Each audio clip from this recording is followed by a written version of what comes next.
हाँ जी, सब तो पहला सब नूं प्यार भरी सत श्री अकाल। मैं अज तृप्त के सिंह जो कि चर्चित कहानीकार ਹਨ ਉਹਨਾਂ ਬਾਰੇ ਉਹਨਾਂ ਦੀ ਜਿਹੜੀ ਕਹਾਣੀ ਆ ਇੱਕ ਦਿਨ ਉਸ ਦਾ ਜ਼ਿਕਰ ਤੁਹਾਡੇ ਸਾਹਮਣੇ ਕਰਾਂਗੀ। ਤ੍ਰਿਪਤ ਕੇ ਸਿੰਘ ਦੀ ਕਹਾਣੀ ਨਾਲ ਪੰਜਾਬੀ ਕਹਾਣੀ ਇੱਕ ਨਵੇਂ ਮੁਹਾਂਦਰੇ ਨਾਲ ਨਿਖਰ ਕੇ ਸਾਹਮਣੇ ਆਉਂਦੀ ਹੈ। ਤ੍ਰਿਪਤਾ ਆਪਣੀ ਬਰਤਾਂਤਕਾਰੀ ਦੇ ਨਵੇਂ ਲਹਿਜੇ ਕਾਰਨ ਆਪਣੀ ਵਿਲੱਖਣ ਪਛਾਣ ਬਣਾ ਰਹੀ ਹੈ। ਉਸ ਦੀ ਇਹ ਕਹਾਣੀ ਪੰਜਾਬੀ ਨਾਰੀ ਪਛਾਣ ਦੀ ਅਜੋਕੀ ਸਥਿਤੀ ਨੂੰ ਸਪਸ਼ਟ ਰੂਪ ਵਿੱਚ ਪੇਸ਼ ਕਰਦੀ ਹੈ। ਤਾਂ ਮੈਂ ਅੱਜ ਇੱਕ ਦਿਨ ਕਹਾਣੀ ਪੜ੍ਹ ਕੇ ਇਸ ਦਾ ਕਥਾ ਪਾਠ ਹੈ ਜਿਹੜਾ ਤੁਹਾਡੇ ਸਾਹਮਣੇ ਕਰਨ ਜਾ ਰਹੀ ਹਾਂ।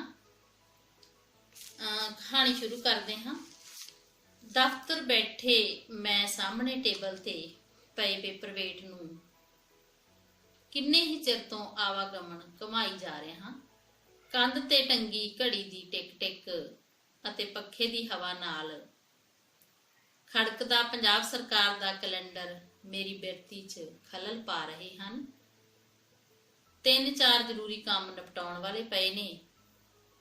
ਮੇਰਾ ਸਟੈਨੋ 2 ਵਾਰ ਮੇਰੇ ਕਮਰੇ 'ਚ ਆ ਕੇ ਗੱਲੀ ਬਾਤੀ ਮੈਨੂੰ ਕੰਮ ਬਾਰੇ ਦੱਸ ਗਿਆ, ਪਰ ਮੈਂ ਉਸ ਦੀ ਹਰੇਕ ਗੱਲ ਦਾ ਜਵਾਬ ਹੂੰ ਹਾਂ 'ਚ ਹੀ ਦੇ ਸਕਿਆ। ਮੇਰਾ ਧਿਆਨ ਕਿਤੇ ਹੋਰ ਵੇਖ ਉਹ ਜ਼ਿਆਦਾ ਦੇਰ ਮੇਰੇ ਕੋਲ ਬੈਠਾ ਨਹੀਂ। ਮੇਰੀ ਪੈਂਟ ਦੀ ਸੱਜੀ ਜੇਬ 'ਚ ਪਈ ਆਸ਼ੂ ਦੀ ਚਿੱਠੀ ਦੀ ਇਬਾਰਤ ਬਾਰ-ਬਾਰ ਮੇਰੀਆਂ ਅੱਖਾਂ ਸਾਹਮਣੇ ਘੁੰਮ ਰਹੀ ਸੀ। ਇਹ ਕਾਗਜ਼ ਦੀ ਪੁਰਜਾਨੁਮਾ ਚਿੱਠੀ ਆਸ਼ੂ ਨੇ ਮੈਨੂੰ ਸਵੇਰੇ ਦਫ਼ਤਰ ਤੁਰਨ ਲੱਗੇ ਨੂੰ ਫੜਾਈ ਸੀ। ਨਾਲ ਹੀ ਇੱਕ ਨਿੱਕੀ ਜਿਹੀ ਲਿਸਟ ਸਮਾਨ ਦੀ ਵੀ ਸੀ। ਸਮਾਨ ਦੀ ਲਿਸਟ ਤੇ ਸਰਸਰੀ ਜਿਹੀ ਨਿਗਾਹ ਮਾਰ ਕੇ ਮੈਂ ਤੈਅ ਕੀਤੀ ਦੂਜੀ ਚਿੱਠੀ ਬਾਰੇ ਆਸ਼ੂ ਵੱਲ ਸਵਾਲੀਆ ਨਿਗਾਹ ਨਾਲ ਤੱਕਿਆ। ਜਨਮ ਦਿਨ ਦੇ ਤੋਹਫੇ ਬਾਰੇ ਆਸ਼ੂ ਨੇ ਹੌਲੇ ਜਿਹੇ ਮੁਸਕਰਾ ਕੇ ਰਿਹਾ ਸੀ। ਮੈਂ ਮਨ ਹੀ ਮਨ ਮੁਸਕਰਾਇਆ। ਅੱਜ ਉਸ ਦਾ ਜਨਮ ਦਿਨ ਹੈ। ਬਰਥਡੇ ਵਿਸ਼ ਤਾਂ ਮੈਂ ਉਸਨੂੰ ਤੜਕੇ ਉੱਠਦਿਆਂ ਸਾਰ ਹੀ ਕਰ ਦਿੱਤੀ ਸੀ ਤੇ ਤੋਹਫਾ ਵੀ ਮੈਂ ਉਸ ਵਾਸਤੇ ਕੱਲ ਹੀ ਖਰੀਦ ਲਿਆ ਸੀ। ਪਹਿਲਾਂ ਵੀ ਕਦੀ-ਕਦੀ ਉਹ ਐਵੇਂ ਹੀ ਕਰਦੀ ਹੁੰਦੀ ਸੀ। ਜਦੋਂ ਵੀ ਉਸਨੂੰ ਕੋਈ ਚੀਜ਼ ਚਾਹੀਦੀ ਹੋਵੇ ਤਾਂ ਉਹ ਨਿੱਕੇ ਜਿਹੇ ਕਾਗਜ਼ ਤੇ ਲਿਖ ਕੇ ਮੈਨੂੰ ਫੜਾ ਦਿੰਦੀ ਤੇ ਮੈਂ ਲਿਆ ਦਿੰਦਾ। ਇਹ ਸਾਡੇ ਦੋਵਾਂ ਦਾ ਪਿਆਰ ਤੇ ਮਜ਼ਾਹੀਆ ਅੰਦਾਜ਼ ਸੀ, ਪਰ ਇਹ ਬਹੁਤ ਪਹਿਲਾਂ ਦੀਆਂ ਗੱਲਾਂ ਸਨ। ਪਰ ਅੱਜ ਆਸ਼ੂ ਦੀ ਅਨੋਖੀ ਜਿਹੀ ਮੰਗ ਨੇ ਮੈਨੂੰ ਪਰੇਸ਼ਾਨ ਕਰ ਦਿੱਤਾ। ਮੈਂ ਸਮਝ ਨਹੀਂ ਪਾ ਰਿਹਾ ਸੀ ਕਿ ਮੇਰੀ ਭੋਲੀ ਭਾਲੀ ਪਤਨੀ ਦੇ ਮਨ ਵਿੱਚ ਕੀ ਰਿੱਝ ਪੱਕ ਰਿਹਾ ਸੀ। ਆਖਰ ਉਸ ਦੇ ਮਨ ਵਿੱਚ ਇਹ ਗੱਲ ਆਈ ਤਾਂ ਆਈ ਕਿਵੇਂ ਤੇ ਕਿਉਂ ਆਈ? ਇਸ ਗੱਲ ਦਾ ਮੈਨੂੰ ਕੋਈ ਜਵਾਬ ਨਹੀਂ ਸੀ ਔੜ ਰਿਹਾ।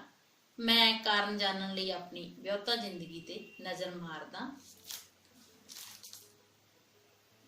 BA ਫਾਈਨਲ 'ਚ ਪੜ੍ਹਦਿਆਂ ਹੀ ਆਸ਼ੂ ਦਾ ਮੇਰੇ ਨਾਲ ਵਿਆਹ ਹੋ ਗਿਆ ਸੀ।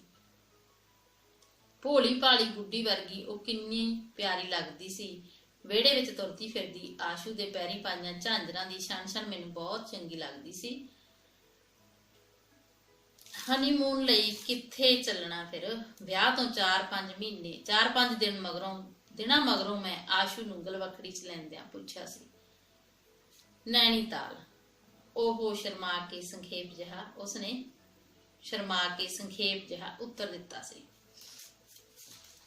ਲੈ ਛੱਡ ਨੈਣੀਤਾਲ ਨੂੰ, ਆਪਾਂ ਮਨਾਲੀ ਚੱਲਾਂਗੇ, ਬਹੁਤ ਵਧੀਆ ਜਗ੍ਹਾ ਹੈ, ਮੈਂ ਖੁਸ਼ੀ ਦੇ ਰੌਂ 'ਚ ਕਿਹਾ। ਨੈਣੀਤਾਲ ਤਾਂ ਮੈਂ ਪਹਿਲਾਂ ਵੀ ਕਈ ਵਾਰ ਜਾ ਚੁੱਕਿਆ ਸੀ। ਮੈਂ ਸੋਚਿਆ ਜਿਵੇਂ ਤੁਹਾਡੀ ਮਰਜ਼ੀ। ਆਸ਼ੂ ਨੇ ਬੜੀ ਬੁਝੀ ਜਿਹੀ ਸੁਰ 'ਚ ਕਿਹਾ ਸੀ। ਮਨਾਲੀ ਅਸੀਂ ਬਹੁਤ ਇੰਜੋਏ ਕੀਤਾ। 6 ਦਿਨ ਕਿਵੇਂ ਬੀਤ ਗਏ ਪਤਾ ਹੀ ਨਹੀਂ ਚੱਲਿਆ। ਆਸ਼ੂ ਚਹਿਕੀ ਤੇ ਖੁਸ਼ ਨਜ਼ਰ ਆ ਰਹੀ ਸੀ। ਮੁੜਨ ਤੋਂ ਇੱਕ ਦਿਨ ਪਹਿਲਾਂ ਮੇਰੇ ਨਾਲ ਲਿਪਟੀ ਉਹ ਬੋਲੀ, ਅਗਲੀ ਵਾਰ ਜਦੋਂ ਕਦੀ ਘੁੰਮਣ ਦਾ ਪ੍ਰੋਗਰਾਮ ਬਣਾਉਣਾ ਤਾਂ ਨੈਣੀਤਾਲ ਦਾ ਬਣਾਉਣਾ। ਮੈਂ ਮੁਸਕਰਾ ਕੇ ਉਸਨੂੰ ਬਾਹਾਂ 'ਚ ਸਮੇਟਦਿਆਂ ਹਾਂ ਕਹੀ ਸੀ, ਪਰ ਰੁਝੇਵਿਆਂ ਕਰਕੇ ਕਹਿ ਲਓ ਜਾਂ ਵੈਸੇ ਹੀ ਮੁੜ ਕਦੀ ਨੈਣੀਤਾਲ ਜਾਣ ਦਾ ਸਬੱਬ ਨਾ ਬਣ ਸਕਿਆ। ਹਨੀਮੂਨ ਤੋਂ ਵਾਪਸ ਛੇਤੀ ਹੀ ਉਹ ਸਾਰੇ ਘਰ ਦੀ ਚੇਤੀ ਬਣ ਗਈ ਸੀ। ਉਸ ਦਾ ਹਸਮੁਖ ਸੁਭਾਅ ਸਭ ਨੂੰ ਪਸੰਦ ਆਇਆ ਸੀ। ਬੀਜੀ ਬਾਊ ਜੀ ਦੀ ਸੇਵਾ ਕਰਦਿਆਂ ਤੇ ਨਿੱਕੀ ਨਾਲ ਰਸੋਈ 'ਚ ਤਰ੍ਹਾਂ ਤਰ੍ਹਾਂ ਦੇ ਪਕਵਾਨ ਬਣਾਉਂਦੀ ਉਹ ਚੰਗੀ ਨਹੁੰ ਦੇ ਸਾਰੇ ਫਰਜ਼ ਪੂਰੇ ਕਰ ਰਹੀ ਸੀ। ਮੈਂ ਆਪਣੀ ਪੜ੍ਹਾਈ ਅੱਗੇ ਜਾਰੀ ਰੱਖਣਾ ਚਾਹੁੰਦੀ ਹਾਂ। ਮੇਰੇ ਨਾਲ ਬੈੱਡ ਤੇ ਲੇਟੀ ਆਸ਼ੂ ਨੇ ਇੱਕ ਦਿਨ ਇਜਾਜ਼ਤ ਮੰਗਣ ਬਾਰੇ ਪੁੱਛਿਆ। ਇਜਾਜ਼ਤ ਮੰਗਣ ਵਾਂਗ ਪੁੱਛਿਆ, ਲੈ ਛੱਡ ਪਰਾਂ, ਹੁਣ ਕੀ ਕਰਨਾ ਪੜ੍ਹ ਕੇ? ਵਿਆਹ ਹੋ ਗਿਆ, ਚੰਗਾ ਵਰ ਘਰ ਮਿਲ ਗਿਆ, ਕਿਸੇ ਚੀਜ਼ ਦੀ ਕਮੀ ਹੈ ਤੈਨੂੰ? ਮੈਂ ਹੁਕਮ ਸੁਣਾਉਣ ਵਾਂਗ ਆਖਿਆ ਸੀ। ਉਸ ਦਿਨ ਕੋਈ ਜਵਾਬ ਦਿੱਤਿਆਂ ਉਹ ਬਿਨਾਂ ਕੋਈ ਜਵਾਬ ਦਿੱਤਿਆਂ ਮੂੰਹ ਲਟਕਾ ਕੇ ਮੇਰੇ ਨਾਲੋਂ ਉੱਠ ਕੇ ਰਸੋਈ 'ਚ ਜਾ ਵੜੀ ਸੀ। ਮੁੜ ਕਦੀ ਉਸ ਪੜ੍ਹਾਈ ਦਾ ਨਾਂ ਨਾ ਲਿਆ। ਉੱਪਰੋਂ